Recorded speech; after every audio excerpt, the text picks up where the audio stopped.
తిరుపతి పలమనేరులో ఆంధ్రప్రదేశ్ ఉప ముఖ్యమంత్రి గారు 2 రోజులు పర్యటన చేశారు కదా! అందులో భాగంగా ఆ అడవికి ఎళ్లి కొన్ని ఎర్రచందనం దుంగలను పరిశీలించే పిక్స్ బాగా వైరల్ అయ్యాయి. చూశారు కదా! మంచిగా బ్రహ్మాండంగా గూగుల్స్ పెట్టుకొని short T shirt, cargo pant and ఎర్రచందనం దొంగలు ఫుల్‌గా మీరు గాని చూసుంటారు. ఆయన జేబులో చేయి పట్టుకొని ఆ దొంగలు పక్కన పోతూ ఉంటే ఒక విజువల్ ఉంది. దాన్నేదో ఇట్లా ఒకళ్ళు ముద్దు ఇట్లా ఎత్తుకున్నాడు ఎర్రచందనం దొంగ ఒకటి ఆ విజువల్ ఉంది. ఎనీహౌ మొత్తం మీదైతే ఎర్రచందనం మంగళంలోకి వెళ్ళి ఒక గోడౌన్‌ను పరిశీలించారు కదా! దానికి సంబంధించి తాజాగా తిరుపతి, చిత్తూరు జిల్లాల వైఎస్ఆర్ కాంగ్రెస్ పార్టీ అధ్యక్షులు, మాజీ టీటీడీ చైర్మన్, మాజీ తిరుపతి ఎమ్మెల్యే భూమన కరుణాకర్ రెడ్డి గారు ఒక ఆసక్తికర విషయం చెప్పారు.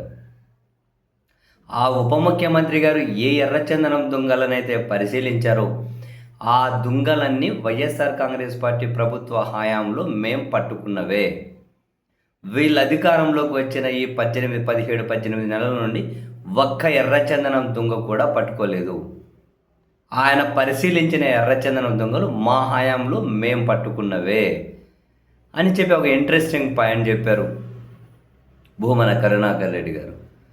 అండ్ అదే సమయంలో కొన్ని పంచులు కూడా వేశారనుకోండి. కొత్త విషయాలు చెప్పారు. వెంకటేశ్వర స్వామికి దెబ్బ తగిలి రక్తం గారి దాని నుంచి ఎర్రచందనం చెట్లు పుట్టాయని చెప్పి ఆయన అడవిలో నల్ల కళ్ళద్దాలు పెట్టుకొని 2 లక్షల 2వ పుస్తకం చదివినటువంటి ఆయన దట్టమైన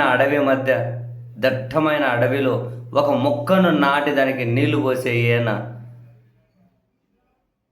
ఇంకా ఇట్లాంటివి ఎన్నైనా చెప్పగలుగుతారులే హాస్యాస్పదమైన విషయాలు అని చెప్పి కూడా భూమన గారు పంచులేశారు. 2 లక్షల 2వ పుస్తకం అట. అంటే ఇంతకుముందు ఎప్పుడో చెప్పారు 2 లక్షల పుస్తకాలు అని. మధ్యలో 2 చదివి ఉంటారు, ఇంకొన్ని ఎక్కువే ఉండొచ్చు. కానీ మరి స్పెసిఫిక్గా భూమన గారు అయితే 2 లక్షల 2వ పుస్తకము అని చెప్పి అన్నారు. And at the same time ఒకరోజు మా తిరుపతిలో, మా చిత్తూరులో పలమనేరులో స్టే చేయకూడదా? గన్నవరం నుంచి రేణిగుంట వచ్చి, రేణిగుంట నుంచి మళ్ళీ హైదరాబాద్ వెళ్ళి, నెక్స్ట్ డే హైదరాబాద్ నుంచి రేణిగుంట వచ్చి స్పెషల్ ఫ్లైట్లో, అక్కడ నుంచి స్పెషల్ హెలికాప్టర్లో పలమనేరుకి వెళ్ళి, మళ్ళీ స్పెషల్ హెలికాప్టర్లో పలమనేరు నుంచి రేణిగుంట వచ్చి, మళ్ళీ స్పెషల్ ఫ్లైట్లో గన్నవరం వెళ్ళి. అసలు నిజంగానే నాకు తెలిసి భారతదేశంలో ఏ మంత్రి కూడా, నాకు తెలిసి ఒక ముఖ్యమంత్రి కూడా ఇంతగానం ఎంజాయ్ చేస్తూ ఉండరు పవర్ను. ఇక మినిస్టర్లకు ఫ్లైట్లు ఎక్కడ ఇస్తారండి బాబు? ఇక చంద్రబాబు నాయుడు గారికి అవసరం కాబట్టి ఈయన కావాల్సినవి కోరుకొని బ్రహ్మాండంగా పవర్ని ఎంజాయ్ చేసి, అందులోనే సినిమా మనుషులు వాళ్ళకి ఇట్లాంటి మంచిగా దర్పాలు ఇష్టం. ఇటువంటి స్టైల్ విజువల్స్, చుట్టూ పోలీసులు, ఆ దర్పం ఇవన్నీ ఇష్టం. సో ఆ ఇష్టం ఈయనకు కావాలి.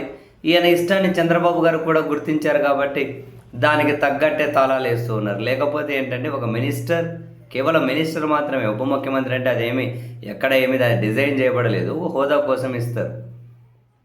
ఒకరోజు ఇక్కడ స్టే చేయకుండా రాత్రి హైదరాబాద్కి స్పెషల్ ఫ్లైట్ వేసుకొని, మళ్ళీ స్పెషల్ ఫ్లైట్ వేసుకొని ఇక్కడికి వచ్చి ఎవరండి ఇంత పవర్ ఎంజాయ్ చేసేది? దీని మీద కూడా భూమన కరుణాకర్ రెడ్డి గారు పంచులు గట్టిగానే వేల్చారు. ఇంట్రెస్టింగ్. మొత్తానికి ఆయన చెక్ చేసిన దొంగలు ఏవైతే ఉంటాయో ఆ దొంగలన్నీ వైసీపీ ప్రభుత్వ హయాంలో పట్టుకున్నవే. వీళ్ళు పట్టుకున్నవి ఏమీ లేదు అని చెప్పి